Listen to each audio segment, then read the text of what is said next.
Përshëndetje dashur miq, uroj të jeni mirë, ju kërkoj ndjes që nuk munda të bëj transmetimin live për arsye siç ju thash, unë jam në udhtim dhe nuk munda të gjej një link të fortë rrugës, gjithsesi po përpiqem atë që desha t'ju a them, t'ju a bëj në formën e një videoe, ndoshta jo live, por kështu në mënyrë të përmbledhur. Sigurisht ju e keni parë gjithë në qendër të zhvillimeve më të mëdha të Shqipërisë sot ka qenë ndodhet një lëvizje e papritur, e diskutueshme, e frikshme dhe diplomatike në mes të Tiranës dhe Beogradit, zhvillim i cili ka tronditur rrjetin sot, por edhe opinionin publik shqiptar.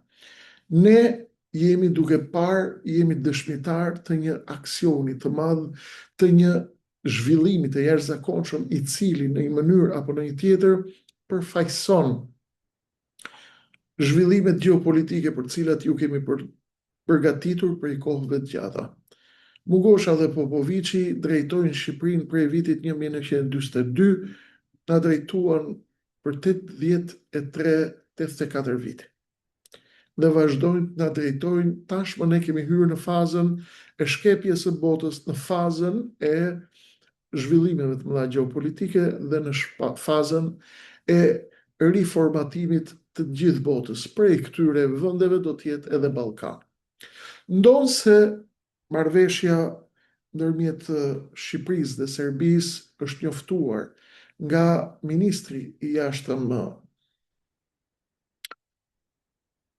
serb Gjurić, është njoftuar gjithashtu nga qarqe të rëndësishme diplomatike në rajon, të cilat kanë thënë se po bëhet gati një shkëmbim konsullatash. Çfarë po ndodh?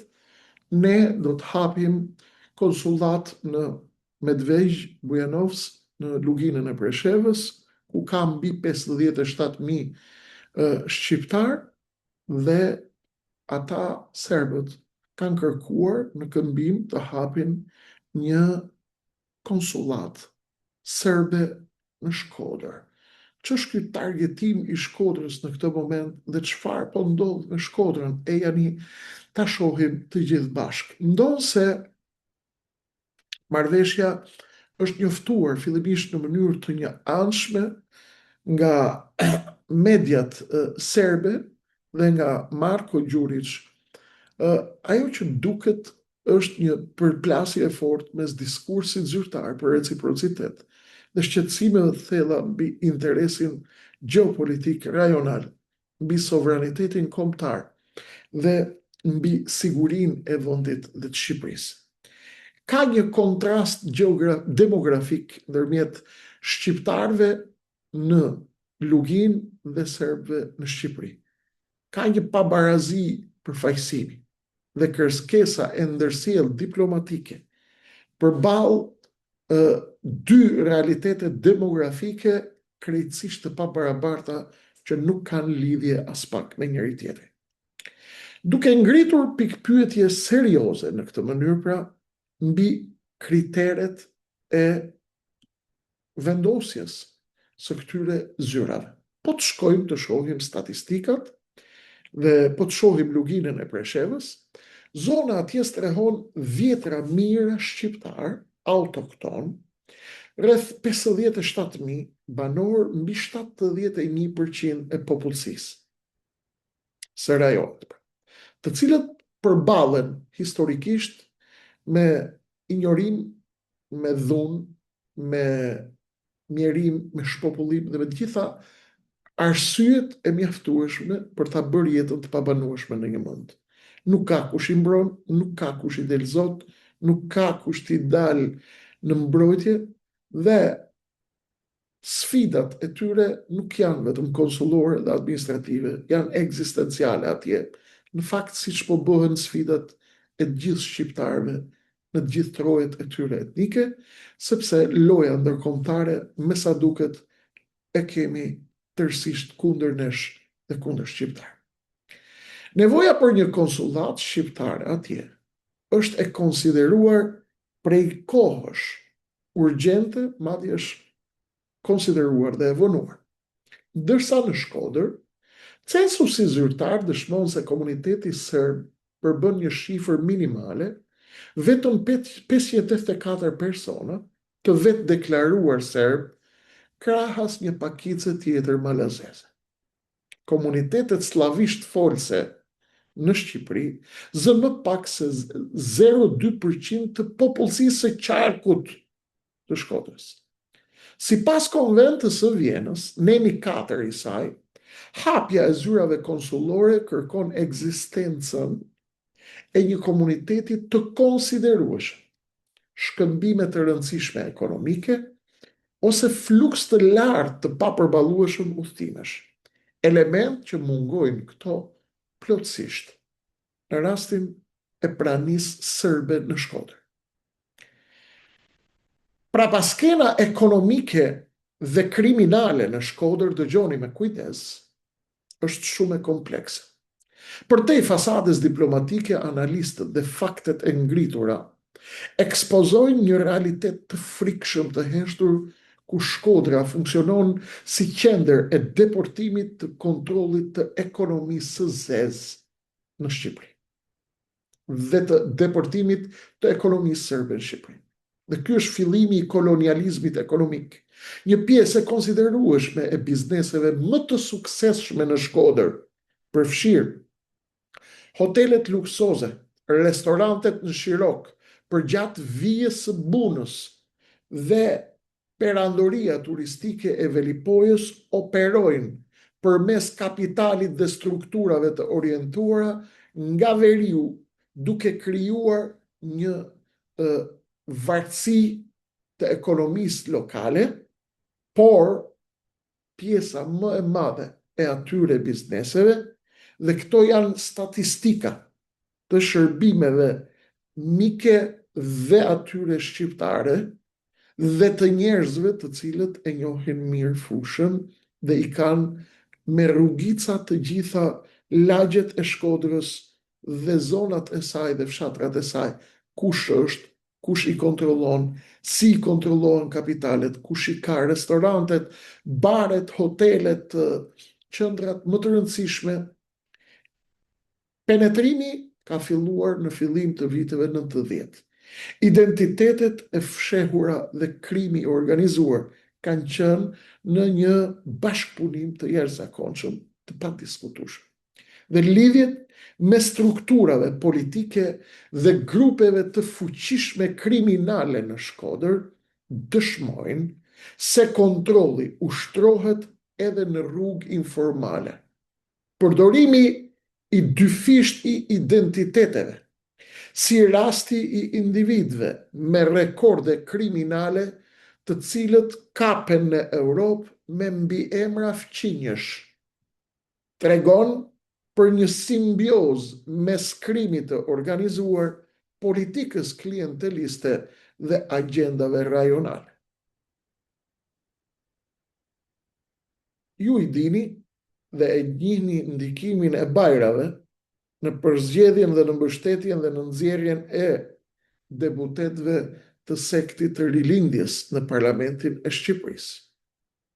Kur Bajrat arrestohen në Europë, ata e kanë mbiemrin Bajrić apo Bajrović, që do të thotë këtu është një lojë pak më e thellë se sa ajo që duket.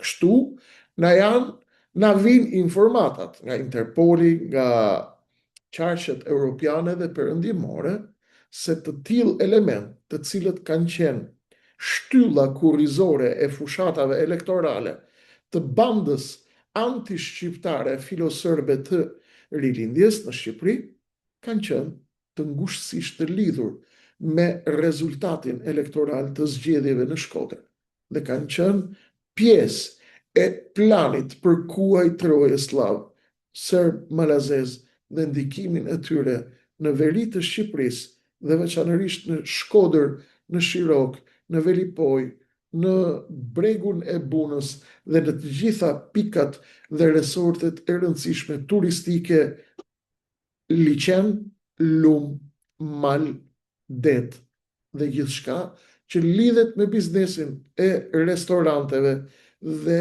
të hoteleve në përgjithësi. Para dhe fonde dhe miliona e miliarda serbe të cilat shpeshherë në shumë raste janë të maskuara me emra shqiptarësh. Pse po kërkohet konsulata serbe në Shkodër? Sepse plani për ndarjen dhe coptimin e Shqipërisë tashmë është gatuar dhe ne ju a kemi thënë atë prej vitesh. Tashmë vetëm sa po konkretizohen planet e Vaso Çupridoviçit për zhdukjen e shqiptarëve jo më me luftë, por me zhdukje graduale, me shpartallim gradual, me detyrim që ata të mos kenë asgjë në vendin e tyre, dhe ata të mos kenë asnjë arsye serioze për të qenë dhe për të vazhduar të ekzistojnë në trojet e tyre. Ndaj, po ndodh edhe procesi i shpopullimit në Shqipëri. Pavarësisht mungesës së bazës demografike, që është elementi thelbësor për hapjen e një konsullate në veri të Shqipërisë, insistimi për hapje të një konsullate serbe në Shkodër lidhet me dy synime kryesore dhe strategjike. Janë të shumta synimet, por më kryesorët e tyre janë mbrojtja ligjore e aseteve, ofrimi i një mburoje juridike dhe krijimi i imunitetit diplomatik dhe kontrolli zyrtar mbi pasuritë e paluajtshme, turizmin dhe investimet e ngritura ndër vite. Këto kanë për synim që Serbia dhe nëpërmjet serbëve, nëpërmjet shqiptarëve që punojnë për Serbinë dhe nëpërmjet një pjese të malazesëve, të krijojnë procesin e marrjes nën kontroll të proceseve dhe dinamikave ekonomike, politike, socio-ekonomike në rajonin e Shkodrës në këtë pikë kaq të rëndësishme të veriut të Shqipërisë. Sigurisht, përveç kësaj, kemi edhe një sër arsyesh të tjera, por më kryesorja të cilave është skenari gjeopolitik i enklavës. Pra, krijohet një enklav gjeopolitike pak nga pak në Shkodër dhe krijimi i një pranie zyrtare në një nyje kyçe të Adriatikut, e cila në rast të ndonjë përshkallëzimi krize në rajonin e Ballkanit i jep Beogradit automatikisht instrumenta të drejtë për drejta për ndërhyrje dhe për të bërë presion në zemër të Shqipërisë në Shkodër. Tashmë, këto janë vetëm ajo që duket dhe maja e icebergut. Pa diskutim, prania e konsullatës serbe në Shkodër, ku nuk ka më shumë se 570 serbisht folës, jo serbisht folës, apo të deklaruar se të tillë, ka 1000 arsye, por një video e vetme nuk mungon, aq më tepër nuk mjafton për ta përshkruar se sa e rrezikshme po bëhet situata në Shqipëri, por pa diskutim në ditët në vijim ne do t'i flasim të gjithë. Do t'i flasim edhe sot, aq sa mundemi shkurt, sepse unë jam në lëvizje, jam në udhtim, dhe do t'i flasim edhe në ditët në vijim, sepse kam një mal me të dhëna dhe informacione, të cilat tregojnë fazën përfundimtare të përgatitjes për të na shpartalluar si kom, si racë dhe si ekzistencë kombëtare këtu. Këtë po e bën sekti i rilindjes në bashkëpunim me Sali Berishën, i cili i dorëzoi sot Jola Hysën e Shijakut, vajzën nga Shijaku, dashuruarën me Partinë Demokratike dhe doktor Sali Berishën. Ajo bëhet sot drejtoresh e Inspektoriatit të Turizmit për Edi Ramën. Ajo që unë ju kam thënë. Zonja Jola nuk u largua, nuk e tradhtoi PD-n. Kjo është ndarje rolesh ndërmjet Sali Berishës dhe Edi Ramës për të ndarë pushtetin në Tryezë dhe për të vrarë lëvizjen Adeu dhe të gjitha elementet opozitar të cilët nuk kontrollohen prej tyre, prej Beogradit dhe ndoshta edhe prej qarqeve të tjera rajonale të cilat kanë synime në Shqipëri. Procesi i shpartallimit të Shqipërisë po ecën me shpejtësi në të njëjtin moment kur ambasada amerikane në Beograd po të shkoni tek faqja e saj US Embassy in Belgrade, US Embassy in Belgrade, shkoni shihni atje, po flitet për trupat serbe dhe për procesin dhe vijimësin e procesit të marrëveshjes strategjike ndërmjet Shteteve të Bashkuara të Amerikës dhe Serbisë, ku shohim edhe ambasadën atje, edhe shtypin amerikan i cili po flet me superlativa të mëdha se Serbia dhe ushtarët serb sot në kuadër të marrëveshjeve strategjike janë duke u stërvitur krah për krah ushtarëve amerikan në Ohio të Shteteve të Bashkuara të Amerikës. Unë mendoj që amerikanët tashmë po lëvizin gurët e tyre të shahut në Ballkan dhe me sa duket janë duke bërë matjet e fundit për të ridimensionuar ekuilibrat strategjik të rajonit sipas një vështrimi apo një formule tjetër, të cilën ne ju një pjesë mund ta quani tradhti, një pjesë mund ta quani neglizhencë, një pjesë mund ta quani ndjekje të interesave të saj strategjike, një pjesë tjetër mund ta quani marrëveshje me Rusinë apo me lindjen për të ndarë Ballkanin sipas një vizioni ruso-amerikan, pa e pyetur Europën dhe pa i pyetur shqiptarët.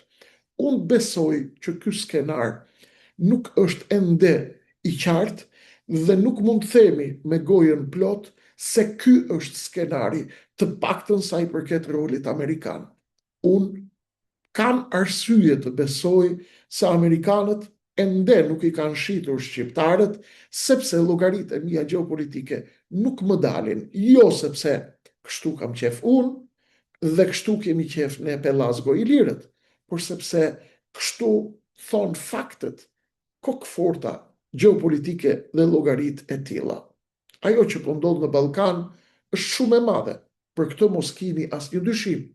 Është shumë më e madhe nga që mendoni, edhe për këtë mos keni as më të voglin dyshim. Por, çfarë do të ndodh me shqiptarët?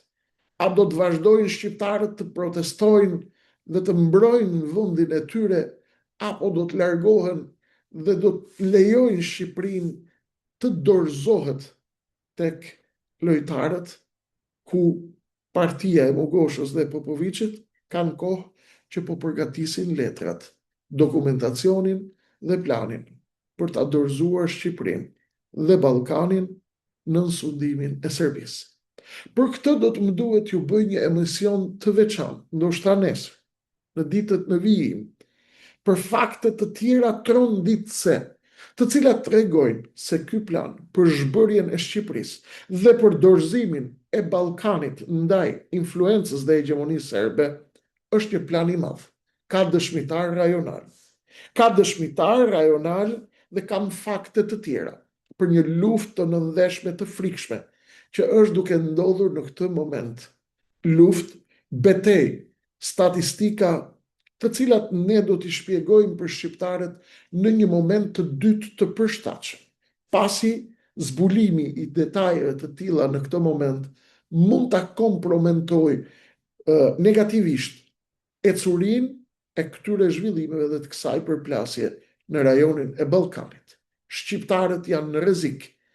Marrëveshja Rama-Berisha e bërë në 2008 me kushtetutën e ndyrë dhe të pisët anti-shqiptare dhe me ndryshimin e kodit zgjedhor, ishte vetëm para përgatitja e sundimit të Shqipërisë nga klani Mugosha Popoviç dhe nga klani Ramizalis, Rama-Berisha, të cilët tashmë po e qeverisin Shqipërinë bashkarisht me konsensus, dhe lajmi i zonjës Jola Hysa, zonjës nga Shijaku, që u bë nga e dashuruara e madhe me PD-n në një lojtare as në mend i Edi Ramës, tregon qartësisht që Edi Rama dhe Berisha tashmë kanë një marrëveshje për të qeverisur bashkë dhe për të mbajtur njëri tjetrin në pushtet në mënyrë që shqiptarët të dalin jashtë loje dhe që amerikanët dhe europianët të mos kenë lojtarë rezervë kujt mund t'ja besojnë ekuilibrat e lojës së re në Ballkan. Unë Unë do ju tregoj tashmë arsyet sepse kjo konsullat serbe në Shkodër është një kurth ekselent geopolitik. Serb i cili ka synim të hapë një lojë të rrezikshme në Shkodër. Shkelja e konventës së Vienës dhe injorimi i kritereve demografike dhe ekonomike me hapjen e kësaj konsullate janë një absurditet juridik ndërkombëtar. Ka një reciprocitet të rrem dhe të mashtrimit, përdorimi një kauze legjitime si që janë shqiptarët e Luginës, si monedhë shkëmbimi për të futur një prani të pa justifikuar serbe diplomatike në Shkodër. Bastion inteligjencë. Hapja e kësaj konsullate ka për synim krijimin e një bastioni të shërbimeve sekrete, të bastion të inteligjencës slave serbe, dhe jo më pak të miqve të tyre në lindje, që zyra diplomatike në zona pa fluks tregtar të shërbejnë si qendra të mbledhjes së informacionit, pra baza logjistike të inteligjencës serbe. Precedentet e rrezikshëm rajonal janë aty, janë kokfort. Përdorimi i zyrave konsullore periferike për të nxitur narrativa identitare artificiale nuk kanë munguar në Shqipëri, veçanërisht në jugun e saj. Dhe këto do t'i shohim tashmë të përsëriten në Shkodër.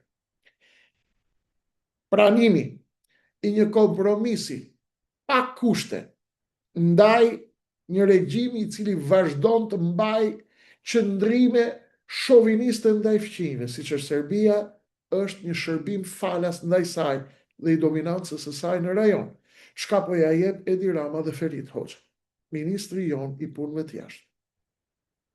Këtu kemi një thik tjetër në zemër të Kosovës dhe në shpinën e saj. Dobësimi i pozitës së Kosovës, lidhja e kësaj marrëveshje pa koordinim strategjik me Kosovën dëmton frontin e përbashkët diplomatik shqiptaro-shqiptar mes Tiranës dhe Prishtinës dhe e nxjerr jashtë loje edhe Prishtinë. Ka një mungesë tërësore të transparencës. Negocimi në korridore të errta pa debat parlamentar dhe konsensus mbar kombëtar tregojnë qartësisht që këtu po përgatitet një lojë shumë më e madhe. Goditja e identitetit të Shkodrës është në zemër, është target i kësaj historie. Vendosja e një pranie të një shteti me histori armiqësore në kryeqendrën e rezistencës tonë kombëtare është jo pa qëllim. Kjo ambasadë apo konsullat serbe në zemër të Shkodrës është alibi për ndërhyrje të brendshme. Krijimi i mundësive për raporte të rreme, për të ndërtuar raporte të rreme mbi pakicat etnike dhe financim të strukturave që të cënojnë stabilitetin e veriut të Shqipërisë dhe veçanërisht të Shkodrës në këto momente të rrezikshme gjeopolitike në të cilat po kalon Ballkani. Preferenca e pazareve ballkanike ndaj standardeve të transparencës dhe të partneritetit perëndimor kanë gjithashtu qëllimet veçanta. Qëllimet e vërteta, cilat janë? Pse po bëhet kjo histori? Ka shumë, do ju flas shkurt. Një është përdorimi i lëshimeve diplomatike për të siguruar mburojtje politike, heshtje ose mbrojtje ndërkombëtare përballë dështimeve të brendshme. Edi Rama e di që i ka ardhur fundi bashkë me Sali Berishën dhe janë duke përdorur korridoret serbe në mënyrë që Serbia dhe të tjerë fqinj rajonal të lobojnë ndërkombëtarisht për qëndrimin në pushtet të Ramës dhe të Berishës dhe golin dhe faturën të paguajnë shqiptarët. Qëllim tjetër është legalizimi i ndikimit slav në Shqipëri, veçanërisht në Shkodër. Pagimi i një haraçi gjeopolitik për hegemonin rajonale në shkëmbim të stabilitetit të karrigës së Edi Ramës dhe të Sali Berishës. Qëllim tjetër është asfiksimi i çështjes Kosovës, siç ju thash, shfaqja si aktor të butë dhe të dëgjueshëm përpara Beogradit në kurriz të interesit tonë mbar kombëtar. Është më së i qartë në këtë pikë. Kalimi i çështjeve të sigurisë kombëtare pa llogaridhënie publike dhe kushtetuese. Ka llogaridhënie publike dhe kushtetuese. Favore për sigurinë rajonale. Pranimi strukturave të huaja në këmbim të favoreve të heshtura politike për establishmentin e Tiranës. Dhe pa dashur t'ju mbaj gjatë, kjo lëvizje nuk përbën as përfaqëson diplomaci funksionale, por një legalizim të pushtetit serb ekonomik dhe politik. Shkodra po përdoret si kal troje e ndikimit slav në Adriatik, duke rrezikuar sovranitetin kombëtar dhe duke shndërruar të ardhmen e sigurisë së vendit në monedhë pazari të korridoreve të errta. Këto janë të dhënat për sonte.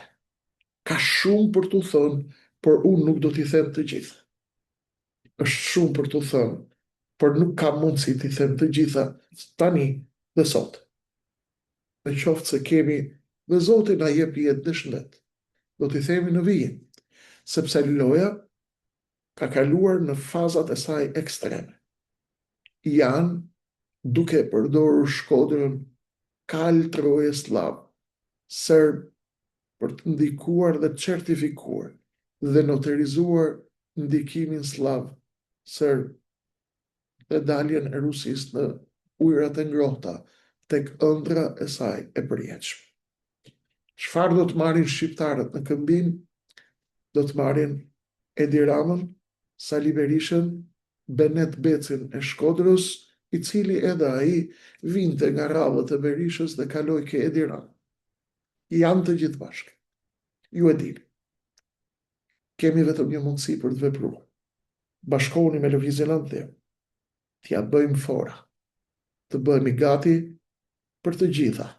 Siç thon doktorët kur shkon të bësh analizat për prindin, për fëmijën, për veten, për vllajën, për motrën, për të afërmin, për familjarin, atëherë kur të djeg zemra dhe shpirti, dhe doktorët të thonë, ne do bëjmë tonën, Zoti para, ne prapa ti, dhe bëhuni gati për të gjitha.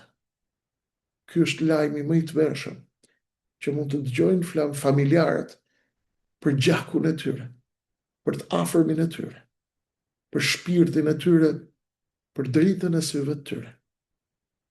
Ky është edhe momenti i pacientes që lëngon prej 83-84 vitesh në koma e kapur në fyt nga klani i Mugoshës dhe i Popoviçit në Tiranë, i ndar në 91-shin me urdhër të Ramizalis në PS, PDS, PSR, FPL, TTT, FRP, TRPK, të gjitha leva të njëjtit sekt dhe të njëjtit klan. I njëjti klan sot ka dominancë të fortë në hollet e rëndësishme të diplomacisë së Brukselit dhe janë duke ecur dhe duke lëvizur me shpejtësi në hollet e Washingtonit dhe Departamentit Amerikan të Shtetit. Vëllezërit e mi shqiptar, në Shqipëri, në trojet dhe etnike shqiptare, në diasporë dhe kudo ku ndodheni. Ky është momenti më i rrezikshëm i Shqipërisë. Ajo protest që vazhdon sot për 61 net, duhet vazhdoj deri në fund dhe nuk duhet fiket. Tashmë që ne jemi në udhtim, bëjeni ju rolin ton, ne jemi me ju aty në shpirt. Sa po të kthehemi për pak kohë, shumë pak kohë do të jemi në Tiranë, por jemi edhe ne të detyruar të udhtojmë, sepse nuk mund të rrim gjithë natën në shesh. Janë dhe punë të tjera për t'u bërë, shumë të rëndësishme, të cilat disa përmendër, dhe të tjera nuk përmenden. Ju falenderoj nga zemra. Ju lutem, çojani këtë apel pjesës tjetër të shqiptarë. Çfarë do të bëjmë o Kreshnik, se na knaqe me muhabete, na mbyte me analiza, i je brillant, i je shumë bukur, i bën shumë mirë analizat, e ke qarë, bravo të qoftë, qa do bëjmë? Nuk kemi asgjë për të bërë, përveç se atë që duhet bërë. 1. Mobilizim mbarkombëtar, t'i bindim njerëzit. Çfarë po luhet?